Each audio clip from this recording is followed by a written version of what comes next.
Let me ask you one honest question. Have you ever felt this? You understand English, you know vocabulary, you watch English videos, but the moment you try to speak, your mind goes completely blank? Words disappear. Heartbeat increases.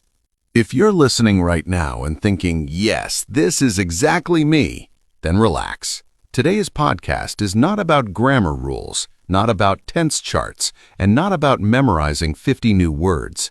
Today, we're talking about why your brain freezes while speaking English and how you can fix it step by step. Part 1. The real problem. But tell me honestly, if I know English, why can't I speak it? Because the problem is not English. The problem is pressure. Most learners think, I must speak correct English. I must not make mistakes. People will judge me. Your brain hears this pressure and says, warning, danger. And when the brain feels danger, it shuts down creativity and language. That's why blank happens. So it's not lack of knowledge?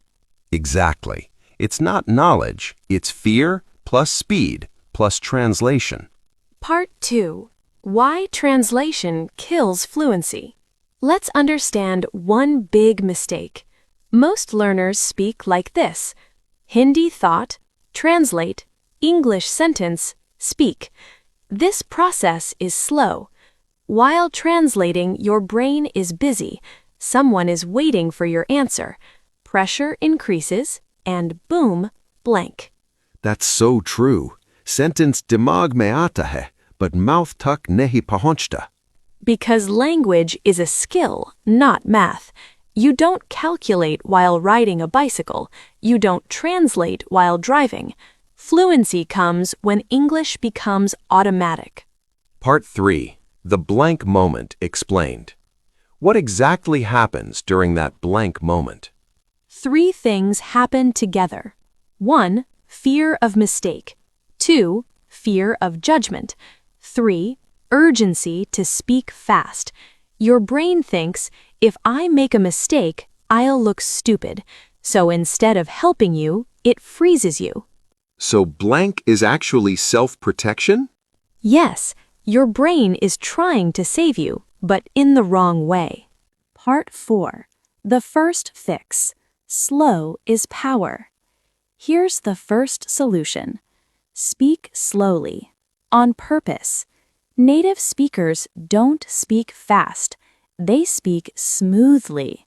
Instead of saying, I want to explain that actually I was thinking, say, let me think. Okay, I want to say one thing.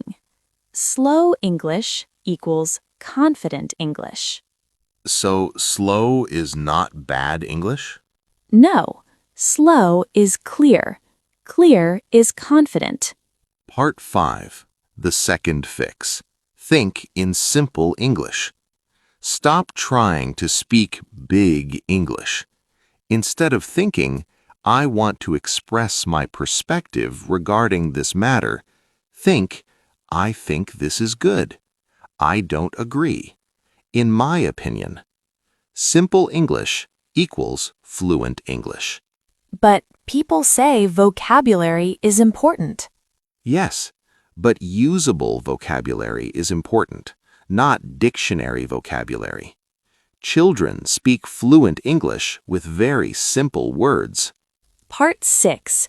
Daily practice that actually works.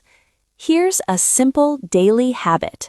Brain 60-second English thinking. Every day, ask yourself, what am I doing right now? And answer in English, slowly.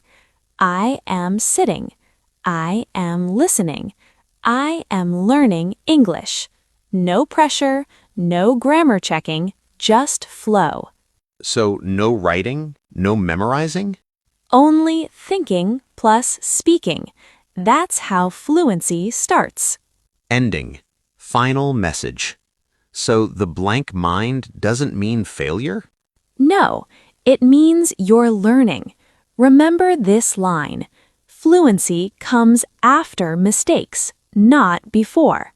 Speak with mistakes. Speak slowly. Speak daily. Your brain will rewire itself. That gives so much relief. And if you're listening till now, you're already serious about your English. Keep going. One day, English will feel natural. Speaker A. Thank you for listening. If this helped you, practice today, not tomorrow. See you in the next episode. Until then, keep speaking.